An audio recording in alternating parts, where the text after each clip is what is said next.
Welcome to the Inspiring Illustrations channel. The story of Joshua.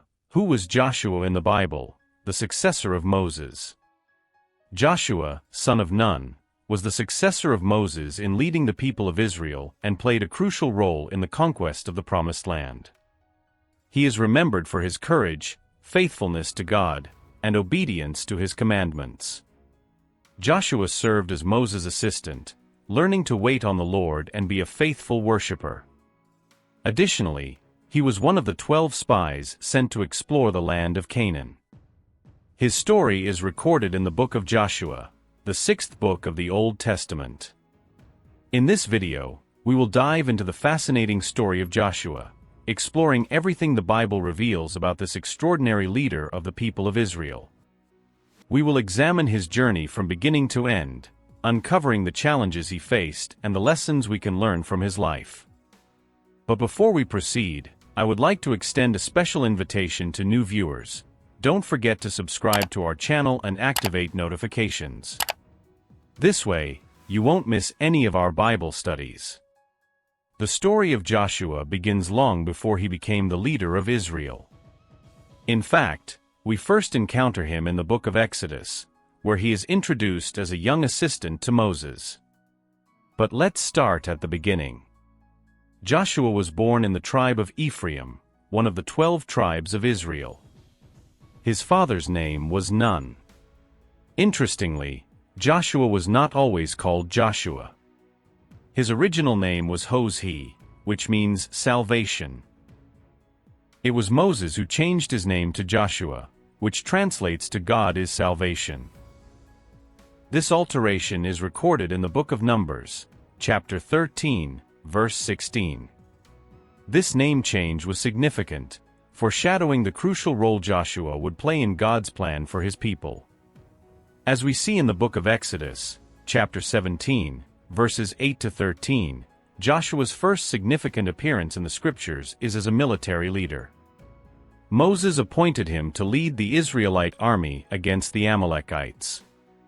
This battle demonstrated not only Joshua's military prowess, but also the power of prayer and unity among God's people. As long as Moses kept his hands raised, with the support of Aaron and Hur, Joshua and the Israelites prevailed. But Joshua was not just a warrior. He was also a devout servant of God and a close companion of Moses. In the book of Exodus, chapter 33, verse 11, we read, "The Lord would speak to Moses face to face, as one speaks to a friend." Then Moses would return to the camp, but his young aide Joshua, son of Nun, did not leave the tent. This verse gives us a glimpse into Joshua's deep spiritual life and his desire to be in God's presence. A decisive moment in Joshua's life came when he was chosen as one of the 12 spies sent to explore the Promised Land. While 10 of the spies returned with a discouraging report, only Joshua and Caleb maintained their faith in God's promise. In the book of Numbers, chapter 14, verses 6 to 9, we see his courageous declaration. Joshua son of Nun and Caleb son of Jephunneh, who were among those who had explored the land, tore their clothes and said to the entire Israelite assembly, "The land we passed through and explored is exceedingly good. If the Lord is pleased with us, He will lead us into that land, a land flowing with milk and honey, and will give it to us. Only do not rebel against the Lord. And do not be afraid of the people of the land, because we will devour them. Their protection is gone, but the Lord is with us. Do not be afraid of them." This unwavering faith would define Joshua's leadership in the years to come. Joshua, chapter 1. After the death of Moses, the servant of the Lord said to Joshua son of Nun, Moses' aide, "Moses my servant is dead. Now then you and all these people, get ready to cross the Jordan River into the land I am about to give to them, to the Israelites. I will give you every place where you set your foot, as I promised Moses. Your territory will extend from the desert to Lebanon, and from the great river the Euphrates, all the Hittite country, to the Mediterranean Sea in the west. No one will be able to stand against you all the days of your life. As I was with Moses, so I will be with you. I will never leave you nor forsake you. Joshua assumes leadership after Moses. Be strong and courageous, because you will lead these people to inherit the land I swore to their ancestors to give them. Be strong and very courageous. Be careful to obey all the law my servant Moses gave you. Do not turn from it to the right or to the left, that you may be successful wherever you go. Keep this book of the law always on your lips. Meditate on it day and night, so that you may be careful to do everything written in it. Then you will be prosperous and successful. Have I not commanded you? Be strong and courageous. Do not be afraid, do not be discouraged, for the Lord your God will be with you wherever you go. Joshua then commanded the officers of the people, Go through the camp and tell the people, Get your provisions ready. 3 days from now you will cross the Jordan here to go in and take possession of the land the Lord your God is giving you for your own. But to the Reubenites, the Gadites and the half-tribe of Manasseh, Joshua said, Remember the command that Moses the servant of the Lord gave you after he said, The Lord your God will give you rest by giving you this land. Your wives, your children and your livestock may stay in the land that Moses gave you east of the Jordan, but all your fighting men, ready for battle, must cross over ahead of your fellow Israelites. You are to help them until the Lord gives them rest, as he has done for you, and until they too have taken possession of the land the Lord your God is giving them. After that, you may go back and occupy your own land, which Moses the servant of the Lord gave you east of the Jordan toward the sunrise. Then they answered Joshua, Whatever you have commanded us we will do, and wherever you send us we will go. Just as we fully obeyed Moses, so we will obey you. Only may the Lord your God be with you as he was with Moses. Whoever rebels against your word and does not obey it, whatever you may command them, will be put to death. Only be strong and courageous. Joshua, chapter 2. Joshua sends spies to Jericho. From the Acacia Grove camp, Joshua secretly sent 2 spies with orders to examine the land, especially the city of Jericho. They went and stayed at the house of Rahab, a prostitute. The news that some Israelites had come to spy out the land reached the king of Jericho. So the king sent a message to Rahab, demanding that she turn over the men who were in her house, as they had come to spy on the whole land. However, Rahab had hidden the spies and told the king's messengers that while some men had come to her house, she did not know where they were from. She explained that at dusk, just before the city gate was closed, the men left and suggested that if the king's men hurried after them, they might catch up with them. Rahab had taken the spies up to the roof and hidden them under stalks of flax she had laid out. When the king's men left to pursue the spies, the gate of the city was shut. They searched for the spies along the road that leads to the fords of the Jordan. Before the spies lay down for the night, Rahab went up on the roof and said, I know that the Lord has given this land to you, the Israelites. Everyone here is afraid because of you.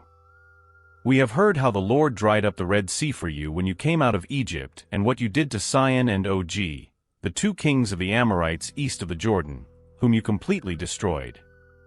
When we heard of it, our hearts melted in fear, and everyone's courage failed because of you. For the Lord your God is God in heaven above and on the earth below. Now then, please swear to me by the Lord that you will show kindness to my family because I have shown kindness to you. Give me a sure sign that you will spare the lives of my father and mother, my brothers and sisters, and all who belong to them, and that you will save us from death. The spies agreed, Our lives for your lives. If you don't tell what we are doing, we will treat you kindly and faithfully when the Lord gives us the land. Rahab's house was part of the city wall, so she let them down by a rope through the window. She told them, Go to the hills so the pursuers will not find you. Hide there for 3 days until they return, and then go on your way. The spies agreed, We will keep the oath you made us swear, but under certain conditions. When we enter the land, you must tie this scarlet cord in the window through which you let us down. And you must bring your father and mother, your brothers, and all your family into your house. If any of them go outside your house into the street, their blood will be on their own heads, we will not be responsible. But if anyone is harmed inside the house, we will be responsible. And if you tell what we are doing, we will be released from the oath you made us swear." "Agreed," she replied, and sent them away. And she tied the scarlet cord in the window. When they left, they went into the hills and stayed there 3 days until the pursuers had searched all along the road and returned without finding them. Then the 2 spies started back. They went down out of the hills, forded the river, and came to Joshua son of Nun and told him everything that had happened to them. They said to Joshua, "The Lord has surely given the whole land into our hands. All the people are melting in fear because of us." Joshua, chapter 3.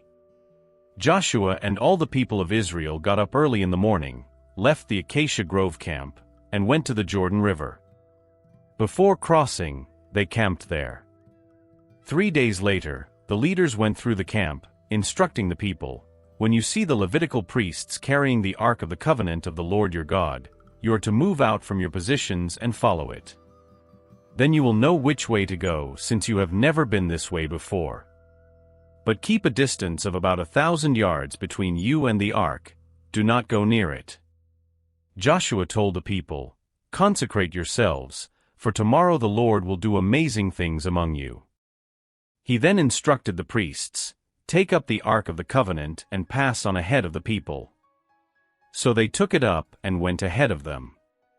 And the Lord said to Joshua, "Today I will begin to exalt you in the eyes of all Israel, so they may know that I am with you as I was with Moses. Tell the priests who carry the Ark of the Covenant, when you reach the edge of the Jordan's waters, go and stand in the river." Joshua said to the Israelites, "Come here and listen to the words of the Lord your God. By this you will know that the living God is among you and that he will certainly drive out before you the Canaanites, Hittites, Hivites, Perizzites, Girgashites, Amorites, and Jebusites. See, the Ark of the Covenant of the Lord of all the earth will go into the Jordan ahead of you. Now then, choose 12 men from the tribes of Israel, 1 from each tribe.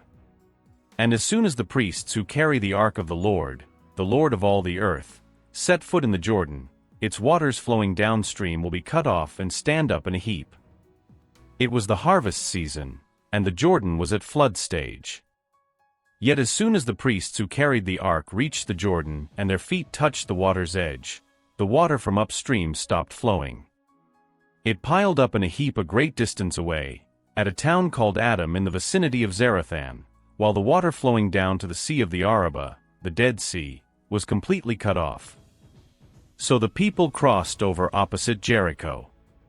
The priests who carried the Ark of the Covenant of the Lord stood firm on dry ground in the middle of the Jordan, while all Israel passed by until the whole nation had completed the crossing on dry ground. Joshua, chapter 4. The 12 Memorial Stones. When all the people of Israel finished crossing the Jordan River, the Lord spoke to Joshua, "Choose 12 men, 1 from each tribe, and command them to take 12 stones from the middle of the Jordan, from the place where the priests stood. Carry these stones and place them where you camp tonight." Joshua then called the 12 men he had chosen and said, "Go ahead of the Ark of the Covenant of the Lord your God and go to the middle of the Jordan. Each of you should take a stone on his shoulder, 1 for each tribe of Israel. These stones will serve as a memorial to the people, reminding them of the works of the Lord. In the future, when your children ask the meaning of these stones, you will explain that the waters of the Jordan stopped flowing on the day the Ark of the Covenant crossed the river. These stones will make the people of Israel always remember this event." The men did as Joshua commanded. As the Lord had instructed, they took 12 stones from the middle of the Jordan, 1 for each tribe of Israel, and carried them to the camp. Joshua also placed 12 stones in the middle of the Jordan, at the spot where the priests who carried the ark had stood.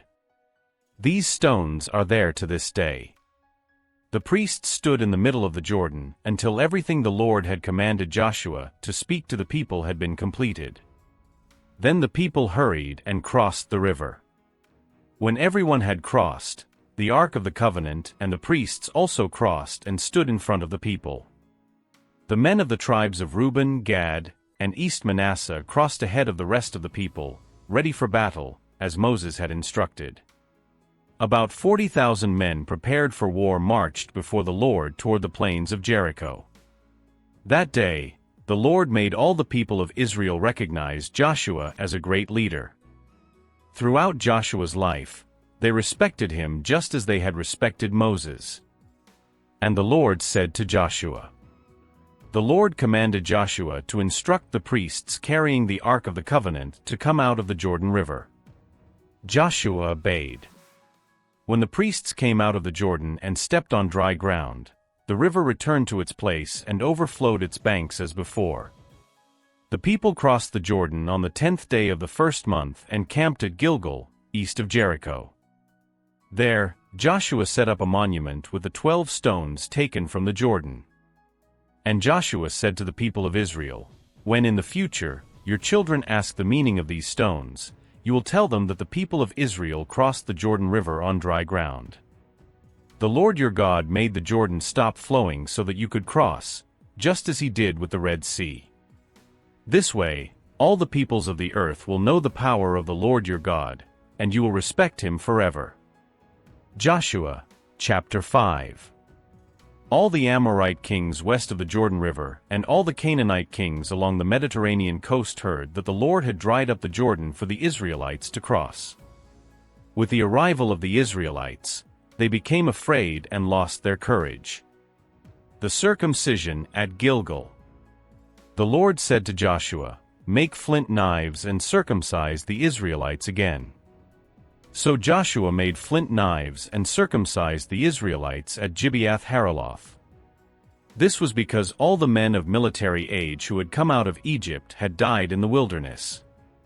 All the men who came out of Egypt had been circumcised, but those born during the journey through the wilderness had not been. The people of Israel had wandered in the wilderness for 40 years. During this period, all the men of fighting age who had come out of Egypt died because they had disobeyed the Lord. The Lord had said they would not see the good and fertile land he had promised their ancestors. However, the sons who replaced them had not been circumcised on the journey. Joshua circumcised this new generation. The entire nation remained in the camp until all the circumcised had healed. Then the Lord said to Joshua that he had removed the disgrace of Egypt from them. Therefore, that place has been called Gilgal to this day. The Israelites camped at Gilgal on the plains around Jericho and celebrated the Passover on the evening of the 14th day of the first month. The day after the Passover, they ate some of the produce of the land, unleavened bread and roasted grain. From that time on, the manna stopped falling from the sky, and the Israelites began to eat the food of the land of Canaan. The commander of the Lord's army. While Joshua was near Jericho, he saw a man standing in front of him with a drawn sword in his hand. Joshua approached him and asked if he was for them or against them. He replied that he was neither for nor against them but was the commander of the Lord's army. Joshua fell face down to the ground in reverence and asked what he should do. The commander of the Lord's army instructed Joshua to take off his sandals, because the place where he was standing was holy. Joshua did so. Joshua, chapter 6. The fall of Jericho. Now Jericho was securely shut up because of the Israelites. No one went out and no one came in. Then the Lord said to Joshua, "See, I have delivered Jericho into your hands, along with its king and its fighting men. March around the city once with all the armed men. Do this for 6 days. Have 7 priests carry trumpets of ram's horns in front of the ark. On the 7th day, march around the city 7 times, with the priests blowing the trumpets. When you hear them sound a long blast on the trumpets, have the whole army give a loud shout, then the wall of the city will collapse and the army will go up, everyone straight in." So Joshua son of Nun called the priests and said to them, Take up the ark of the covenant of the Lord and have 7 priests carry trumpets in front of it." And he ordered the army, "Advance. March around the city, with an armed guard going ahead of the ark of the Lord."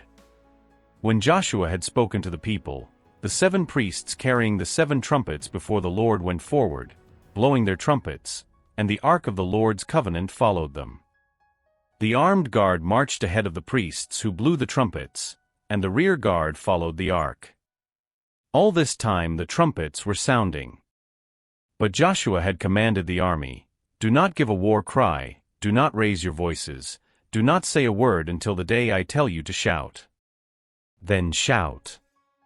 So he had the ark of the Lord carried around the city, circling it once. Then the army returned to camp and spent the night there.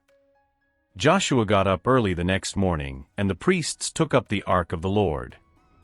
The 7 priests carrying the 7 trumpets went forward, marching before the ark of the Lord and blowing the trumpets. The armed men went ahead of them, and the rear guard followed the ark of the Lord, while the trumpets kept sounding. So on the second day they marched around the city once and returned to the camp. They did this for 6 days. On the 7th day, they got up at daybreak and marched around the city 7 times in the same manner, except that on that day they circled the city 7 times. The 7th time around, when the priests sounded the trumpet blast, Joshua commanded the army, "Shoo! For the Lord has given you the city. The city and all that is in it are to be devoted to the Lord. Only Rahab the prostitute and all who are with her in her house shall be spared, because she hid the spies we sent. But keep away from the devoted things, so that you will not bring about your own destruction by taking any of them. Otherwise, you will make the camp of Israel liable to destruction and bring trouble on it. All the silver and gold and the articles of bronze and iron are sacred to the Lord and must go into his treasury." When the trumpet sounded, the army shouted, and at the sound of the trumpet, when the men gave a loud shout, the wall collapsed. So everyone charged straight in, and they took the city. They devoted the city to the Lord and destroyed with the sword every living thing in it, men and women, young and old, cattle, sheep, and donkeys. Joshua said to the 2 men who had spied out the land, "Go into the prostitute's house and bring her out and all who belong to her, in accordance with your oath to her." So the young men who had done the spying went in and brought out Rahab, her father and mother, her brothers and sisters, and all who belonged to her. They brought out her entire family and put them in a place outside the camp of Israel. Then they burned the whole city and everything in it, but they put the silver and gold and the articles of bronze and iron into the treasury of the Lord's house. But Joshua spared Rahab the prostitute, with her family and all who belonged to her, because she hid the men Joshua had sent as spies to Jericho, and she lives among the Israelites to this day. At that time Joshua pronounced this solemn oath: "Cursed before the Lord is the one who undertakes to rebuild this city Jericho.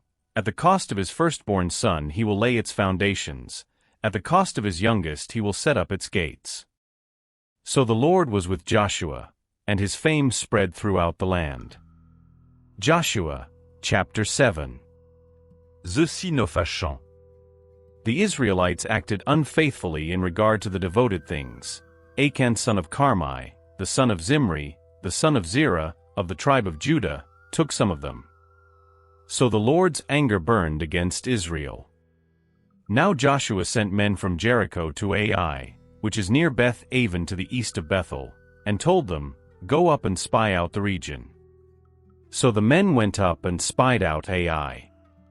When they returned to Joshua, they said, "Not all the army will have to go up against Ai. Send 2,000 or 3,000 men to take it, and do not weary the whole army, for only a few people live there." So about 3,000 went up, but they were routed by the men of Ai, who killed about 36 of them. They chased the Israelites from the city gate as far as the stone quarries and struck them down on the slopes. At this the hearts of the people melted in fear and became like water. Then Joshua tore his clothes and fell face down to the ground before the ark of the Lord, remaining there till evening. The elders of Israel did the same and sprinkled dust on their heads. And Joshua said, "Alas, sovereign Lord, why did you ever bring this people across the Jordan to deliver us into the hands of the Amorites to destroy us? If only we had been content to stay on the other side of the Jordan. Pardon your servant, Lord. What can I say, now that Israel has been routed by its enemies? The Canaanites and the other people of the country will hear about this, and they will surround us and wipe out our name from the earth. What then will you do for your own great name?" The Lord said to Joshua, Stand up. "What are you doing down on your face? Israel has sinned, they have violated my covenant, which I commanded them to keep. They have taken some of the devoted things, they have stolen, they have lied, they have put them with their own possessions. That is why the Israelites cannot stand against their enemies. They turn their backs and run because they have been made liable to destruction. I will not be with you anymore unless you destroy whatever among you is devoted to destruction. Go, consecrate the people. Tell them, consecrate yourselves in preparation for tomorrow, for this is what the Lord, the God of Israel, says, there are devoted things among you, Israel. You cannot stand against your enemies until you remove them. In the morning, present yourselves tribe by tribe. The tribe the Lord chooses shall come forward clan by clan, the clan the Lord chooses shall come forward family by family, and the family the Lord chooses shall come forward man by man. Whoever is caught with the devoted things shall be destroyed by fire, along with all that belongs to him. He has violated the covenant of the Lord and has done an outrageous thing in Israel." Early the next morning Joshua had Israel come forward by tribes, and Judah was chosen. The clans of Judah came forward, and the Zerahites were chosen. He had the clan of the Zerahites come forward by families, and Zimri was chosen. Joshua had his family come forward man by man, and Achan son of Carmi, the son of Zimri, the son of Zerah, of the tribe of Judah was chosen. Then Joshua said to Achan, "My son, give glory to the Lord, the God of Israel, and honor him. Tell me what you have done, do not hide it from me." Achan replied, "It is true. I have sinned against the Lord, the God of Israel. This is what I have done. When I saw in the plunder a beautiful robe from Babylonia, 200 shekels of silver and a bar of gold weighing 50 shekels, I coveted them and took them. They are hidden in the ground inside my tent, with the silver underneath." So Joshua sent messengers, and they ran to the tent, and there it was, hidden in his tent, with the silver underneath. They took the things from the tent, brought them to Joshua and all the Israelites and spread them out before the Lord. Then Joshua, together with all Israel, took Achan son of Zerah, the silver, the robe, the gold bar, his sons and daughters, his cattle, donkeys and sheep, his tent and all that he had, to the valley of Achor. Joshua said, "Why have you brought this trouble on us? The Lord will bring trouble on you today." Then all Israel stoned him, and after they had stoned the rest, they burned them. Over Achan they heaped up a large pile of rocks, which remains to this day. Then the Lord turned from his fierce anger. Therefore that place has been called the Valley of Achor ever since. Joshua, chapter 8. The destruction of Ai. The Lord said to Joshua, "Do not be afraid, do not be discouraged. Take the whole army with you and go up and attack Ai. For I have delivered into your hands the king of Ai, his people, his city and his land. You shall do to Ai and its king as you did to Jericho and its king, except that this time you may carry off their plunder and livestock for yourselves. Set an ambush behind the city." So Joshua and the whole army moved out to attack Ai. He chose 30,000 of his best fighting men and sent them out at night with these orders: "Hide in ambush close behind the city. Do not go very far from it. Be ready to attack. I and all those with me will advance on the city. When the men come out against us, We will flee from them, as we did before. They will pursue us, thinking we are fleeing again, and leave the city unprotected. Then you will rise up from ambush and take the city. The Lord your God will give it into your hand. After you have taken the city, set it on fire. Do what the Lord has commanded. See, I have given you orders." So Joshua sent them off, and they went to the place of ambush and lay in wait between Bethel and Ai, to the west of Ai. Joshua spent that night in the camp. Early the next morning Joshua mustered his army, and he and the leaders of Israel marched before the people toward Ai. The soldiers who were with Joshua marched up and camped north of the city, with a valley between them and Ai. Joshua had taken about 5,000 men and set them in ambush between Bethel and Ai, to the west of the city. The main camp was to the north of the city, and the ambush was to the west. Joshua spent the night in the valley. When the king of Ai saw this, he and all his men hurried out early in the morning to meet Israel in battle at a certain place overlooking the Arabah. But he did not know that an ambush had been set against him behind the city. Joshua and all Israel let themselves be driven back before them, and they fled toward the wilderness. All the men of Ai were called to pursue the Israelites, and they pursued Joshua and were lured away from the city, leaving it unprotected. Then the Lord said to Joshua, "Hold out toward Ai the javelin that is in your hand, for into your hand I will deliver the city." So Joshua held out his javelin toward the city. As soon as he did this, the men in ambush rose quickly from their position, ran, entered the city, and set it on fire. When the men of Ai looked back and saw the smoke rising from the city, they had no chance to escape in any direction. The Israelites who had been fleeing toward the wilderness turned back and attacked their pursuers. When Joshua and his men saw that the city had been captured and burned, they turned around and began to attack the men of Ai.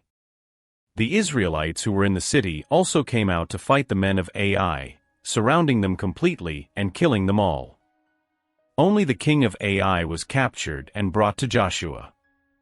The Israelites killed all the men of Ai in the open fields and in the wilderness where they had been chased. Then they returned to Ai and killed those who were in it. That day, 12,000 people, men and women, fell. Joshua did not lower the javelin he held out until he had destroyed all who lived in Ai. The Israelites took for themselves the livestock and plunder of the city, as the Lord had instructed Joshua. He burned Ai and made it a permanent heap of ruins, a desolate place to this day.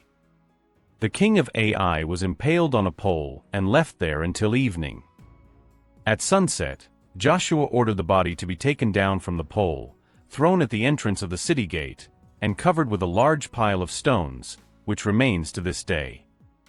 At that time, Joshua built on Mount Ebal an altar to the Lord, the God of Israel.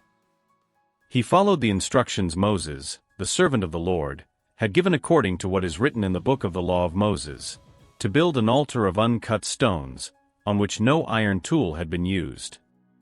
On this altar, they offered burnt offerings and fellowship offerings to the Lord. In the presence of the Israelites, Joshua wrote on the stones a copy of the law of Moses. All the Israelites, with their elders, officials, judges, and foreigners living among them, stood on both sides of the Ark of the Covenant of the Lord, facing the Levitical priests who carried it. Half of the people stood in front of Mount Gerizim and half in front of Mount Ebal, as Moses had instructed for the blessing. Joshua read all the words of the law, the blessings and the curses, just as it is written in the book of the law. Every commandment that Moses had given was read to the whole assembly of Israel, including women, children, and foreigners living among them. Nothing was left out. Joshua, chapter 9. The treaty with the Gibeonites. When all the kings west of the Jordan heard about these things, those in the hill country, in the western foothills, and along the entire coast of the Mediterranean Sea as far as Lebanon, the kings of the Hittites, Amorites, Canaanites, Perizzites, Hivites, and Jebusites, they came together to wage war against Joshua and Israel. However, when the people of Gibeon heard what Joshua had done to Jericho and Ai, they resorted to deception. They collected provisions and loaded their donkeys with worn-out sacks and old wineskins, cracked and mended. They put on worn-out sandals and old clothes. All the bread of their food supply was dry and moldy. Then they went to Joshua in the camp at Gilgal and said to him and the Israelites, "We have come from a distant country, make a treaty with us." The Israelites said to the Hivites, "Perhaps you live near us. How can we make a treaty with you?" "We are your servants," they said to Joshua. But Joshua asked, "Who are you and where do you come from?" They answered, "Your servants have come from a very distant country because of the fame of the Lord your God. For we have heard reports of him, all that he did in Egypt and all that he did to the 2 kings of the Amorites east of the Jordan, Sihon king of Heshbon and Og king of Bashan, who reigned in Ashtaroth. And our elders and all those living in our country said to us, 'Take provisions for the journey, go and meet them and say to them, "We are your servants, make a treaty with us."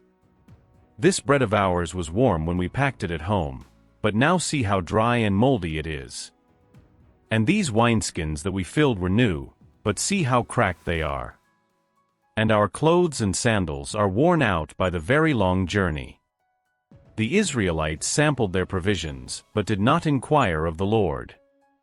Then Joshua made a treaty with them to let them live, and the leaders of the assembly ratified it by oath. 3 days after they made the treaty with the Gibeonites, the Israelites heard that they were neighbors, living near them. So the Israelites set out and on the 3rd day came to their cities, Gibeon, Kephra, Beeroth, and Kiriath Jearim. But the Israelites did not attack them, because the leaders of the assembly had sworn an oath to them by the Lord, the God of Israel. The whole assembly grumbled against the leaders, but all the leaders answered, "We have given them our oath by the Lord, the God of Israel, and we cannot touch them now. This is what we will do to them. We will let them live, so that God's wrath will not fall on us for breaking the oath we swore to them. They will become woodcutters and water carriers for the whole assembly." So the leader's promise to them was kept. Then Joshua summoned the Gibeonites and said, "Why did you deceive us by saying, 'We live a long way from you,' while actually you live near us? You are now under a curse. You will never be released from service as woodcutters and water carriers for the house of my God." They answered Joshua, "Your servants were clearly told how the Lord your God had commanded his servant Moses to give you the whole land and to wipe out all its inhabitants from before you. So we feared for our lives because of you, and that is why we did this. We are now in your hands. Do to us whatever seems good and right to you." So Joshua did not spare them from death, but made them woodcutters and water carriers for the community and for the altar of the Lord at the place the Lord would choose. And that is what they are to this day. Joshua, chapter 10. The defeat of the Amorites. Adonizedek, king of Jerusalem, heard that Joshua had taken and completely destroyed Ai, killing its king, and that he had done the same with Jericho and its king. He also heard that the Gibeonites had made a treaty with the Israelites and were living among them. The people of Jerusalem were very afraid because Gibeon was a large city, like one of the royal cities, and larger than Ai, with brave men. Adonizedek sent messengers to Hom, king of Hebron, to Piram, king of Jarmuth, to Japhia, king of Lachish, and to Debir, king of Eglon, with this message: "Come up and help me attack Gibeon, because it has made a treaty with Joshua and the Israelites." Then the 5 Amorite kings, king of Jerusalem, king of Hebron, king of Jarmuth, king of Lachish, and king of Eglon, joined forces. They moved up with all their troops, encamped before Gibeon, and attacked it. The Gibeonites sent word to Joshua at the camp in Gilgal, "Do not abandon your servants. Come quickly and save us. Help us. All the Amorite kings from the hill country have joined forces against us." So Joshua marched up from Gilgal with his entire army, including all the best fighting men. The Lord said to Joshua, "Do not be afraid of them, I have given them into your hand." Not one of them will be able to withstand you." Joshua took them by surprise, marching all night from Gilgal. The Lord threw them into confusion before Israel, who defeated them in a great victory at Gibeon. Israel pursued them along the road going up to Beth-horon, and cut them down all the way to Azekah and Makkedah. As they fled before Israel on the road down from Beth-horon to Azekah, the Lord hurled large hailstones down on them, and more of them died from hailstones than were killed by the swords of the Israelites. On the day the Lord gave the Amorites over to Israel, Joshua said to the Lord in the presence of Israel, "Sun, stand still over Gibeon, and moon, over the valley of Ajalon." So the sun stood still, and the moon stopped, till the nation avenged itself on its enemies. As it is written in the book of Jasher, the sun stopped in the middle of the sky and delayed going down about a full day. There has never been a day like it before or since, a day when the Lord listened to a human being. Surely the Lord was fighting for Israel. Then Joshua returned with all Israel to the camp at Gilgal. Now the 5 kings had fled and hidden in the cave at Makkedah. When Joshua was told that the 5 kings had been found hiding in the cave at Makkedah, he said, "Roll large stones up to the mouth of the cave, and post some men there to guard it. But don't stop, pursue your enemies, attack them from the rear. Don't let them enter their cities, for the Lord your God has given them into your hand." So Joshua and the Israelites defeated them completely, but a few survivors managed to reach their fortified cities. The whole army then returned safely to Joshua in the camp at Makkedah. No one uttered a word against the Israelites. Joshua said, "Open the mouth of the cave and bring those 5 kings out to me." So they brought the 5 kings out of the cave, the kings of Jerusalem, Hebron, Jarmuth, Lachish, and Eglon. Joshua summoned all the men of Israel and said to the army commanders who had come with him, "Come here and put your feet on the necks of these kings." So they came forward and placed their feet on their necks. Joshua said to them, "Do not be afraid, do not be discouraged. Be strong and courageous. This is what the Lord will do to all the enemies you are going to fight." Then Joshua struck and killed the kings and hung them on 5 trees, and they were left hanging on the trees until evening. At sunset, Joshua gave the order, and they took them down from the trees and threw them into the cave where they had been hiding. At the mouth of the cave they placed large stones, which are there to this day. Other victories of Joshua. That day Joshua took Makkedah. He put the city and its king to the sword and totally destroyed everyone in it. He left no survivors. And he did to the king of Makkedah as he had done to the king of Jericho. Then Joshua and all Israel with him moved on from Makkedah to Libnah and attacked it. The Lord also gave that city and its king into Israel's hand. The city and everyone in it Joshua put to the sword. He left no survivors there. He did to its king as he had done to the king of Jericho. Then Joshua and all Israel with him moved on from Libnah to Lachish. He took up positions against it and attacked it. The Lord gave Lachish into the hand of Israel, and Joshua took it on the 2nd day. The city and everyone in it he put to the sword, just as he had done to Libnah. When Horam king of Gezer came up to help Lachish, Joshua defeated him and his troops, leaving no survivors. Then Joshua and all Israel with him moved on from Lachish to Eglon. They took up positions against it and attacked it. They captured it on that day and put it to the sword and totally destroyed everyone in it, just as they had done to Lachish. Then Joshua and all Israel with him went up from Eglon to Hebron and attacked it. They took the city and put it and its king, its towns, and everyone in it to the sword. They left no survivors. They did to Hebron as they had done to Eglon, destroying it completely and leaving no survivors. Then Joshua and all Israel with him turned around and attacked Debir.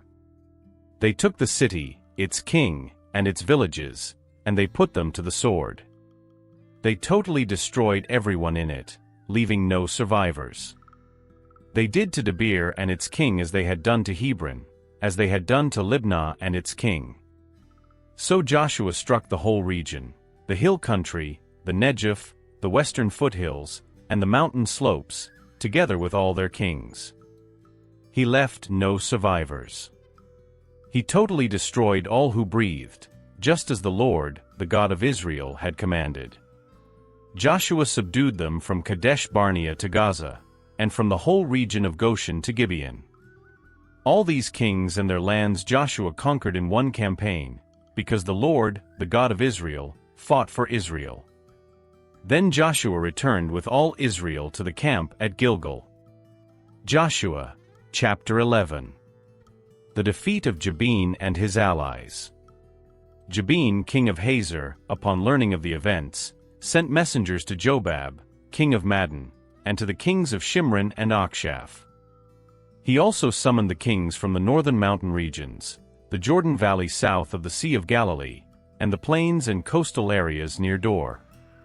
Additionally, he sent messages to the Canaanites on both sides of the Jordan, the Amorites, Hittites, Perizzites, Jebusites in the mountains, and the Hivites living at the foot of Mount Hermon, in the land of Mizpah. All these kings gathered their armies, forming a force as numerous as the grains of sand on the beach, with many horses and chariots. They joined together and camped near the waters of Merom, ready to face Israel. The Lord told Joshua not to fear, for the next day at the same hour, he would deliver all the enemies into Israel's hands. Joshua was to hamstring their horses and burn their chariots. So Joshua and his soldiers attacked by surprise near the waters of Merom, and the Lord gave victory to the Israelites. They pursued the enemies to Sidon, Misrephoth-Maim, and the valley of Mizpah to the east, fighting until they eliminated them all. Joshua followed the Lord's instructions, hamstringing the horses and burning the chariots. Then Joshua returned, captured the city of Hazor, and killed its king, for Hazor was the most powerful of all these cities. The Israelites eliminated all the inhabitants and burned the city. Joshua conquered all these cities and their kings, eliminating everyone as Moses, the Lord's servant, had commanded. However, the Israelites did not burn any of the cities built on ruins, except Hazor, which Joshua burned. They kept all the valuable objects and livestock from these cities, but eliminated all the people, leaving no survivors. The Lord gave these instructions to Moses, who passed them on to Joshua, and Joshua carried out all the Lord's orders. Joshua conquered the entire region, including the hill country of Judah, the Negev, the land of Goshen, the western foothills, the Jordan Valley, as well as the mountainous and coastal areas of Israel. This area extended from Mount Halak, near Seir, to Baal-Gad in the valley of Lebanon, at the foot of Mount Hermon. Joshua eliminated all the kings of these regions in long battles. None of these cities made peace agreements with Israel, except Gibeon, where some Hivites lived. The other cities were conquered in war. The Lord caused the inhabitants of these cities to insist on fighting against Israel, so that they would be completely destroyed, as the Lord had commanded Moses. At that time, Joshua eliminated the giant Anakites who lived in the mountains of Hebron, Debir, Anab, and throughout the hill country of Judah and Israel. He completely destroyed these peoples and their cities. No Anakites remained in the land of Israel, except for some who continued to live in Gaza, Gath, and Ashdod. As the Lord had commanded Moses, Joshua took the land and distributed it to the Israelites as an inheritance, dividing it among the tribes. And so, the war came to an end. Joshua, chapter 12. The kings defeated by Moses. The people of Israel defeated the kings who lived east of the Jordan River and took their lands, which extended from the Arnon Valley to Mount Hermon. Among the defeated kings, the first was Sihon, king of the Amorites, who ruled in Heshbon. His kingdom began at Aroer, in the Arnon Valley, and extended to the Jabbok River, the border with Ammon, encompassing half of Gilead. On the east side of the Jordan Valley, Sihon's kingdom extended from the Sea of Galilee to Beth Jeshimoth, east of the Dead Sea, and southward to Mount Pisgah. The Israelites also defeated Og, king of Bashan, one of the last of the Rephaim, who resided in Ashtaroth and Edrei. His kingdom included Mount Hermon, Salcah, and all of Bashan, up to the border with the Geshurites and Maccathites, and half of Gilead, up to the lands of Sihon, king of Heshbon. Moses and the people of Israel defeated these kings, and Moses, the servant of the Lord, gave their lands to the tribes of Reuben, Gad, and the eastern half of Manasseh. The kings defeated by Joshua. Joshua and the people of Israel defeated all the kings of the lands west of the Jordan River, from Baal-Gad in the valley of Lebanon to Mount Halak, toward Seir. Joshua divided these lands among the tribes to be their permanent possession. These lands included the hill country, the plains, the Jordan Valley, the slopes of the mountains, the desert, and the southern region. In this land lived the Hittites, Amorites, Canaanites, Perizzites, Hivites, and Jebusites.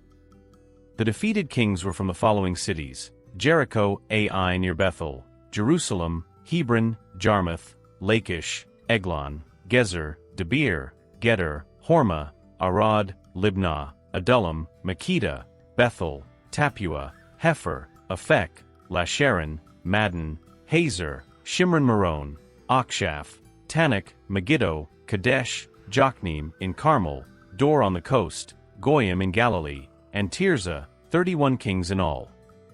Joshua, chapters 13 to 21. The division of the land among the tribes. The division of the Promised Land among the tribes of Israel is a crucial moment in the history of the Hebrew people. After the conquest of Canaan, led by Joshua, God commands that the land be distributed among the 12 tribes of Israel as an inheritance. Key points.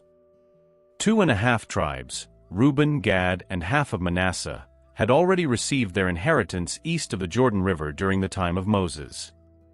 Joshua, with the help of the priest Eleazar and the tribal leaders, oversees the distribution of the remaining land. The division is done by lot, reflecting the divine will in the allocation of territories. Caleb, for his faithfulness, receives Hebron as a special inheritance. Judah, the most prominent tribe, receives a large portion in the south. Ephraim and the other half of Manasseh receive lands in the central region. The remaining 7 tribes, Benjamin, Simeon, Zebulun, Issachar, Asher, Naphtali, and Dan, receive their portions after a detailed survey of the land. The Levites do not receive a contiguous portion but are given cities scattered throughout the territory, as commanded by God. 6 cities of refuge are established to protect those who committed accidental homicide.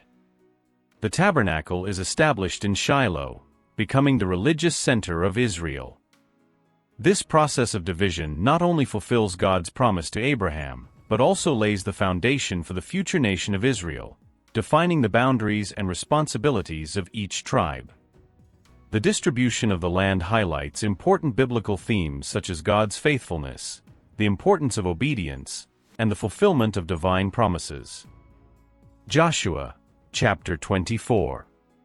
Joshua's final speech and the renewal of the covenant represent a crucial moment in Israel's history, marking the transition of leadership and reaffirming the people's commitment to God. Joshua, now elderly, summons all the leaders of Israel for his farewell speech. He recalls God's blessings and the victories granted to Israel. Joshua warns the people against idolatry and mixing with neighboring nations, emphasizing the importance of remaining faithful to the law of Moses. He cautions about the consequences of disobedience to God. In Shechem, Joshua gathers all the tribes for a solemn moment of covenant renewal. He recaps Israel's history, from Abraham to the conquest of Canaan. Joshua challenges the people to choose between serving God or foreign gods. The people respond by affirming their commitment to serve only Yahweh, the true God. Joshua establishes a memorial of the covenant renewal and records these words in the book of the law of God.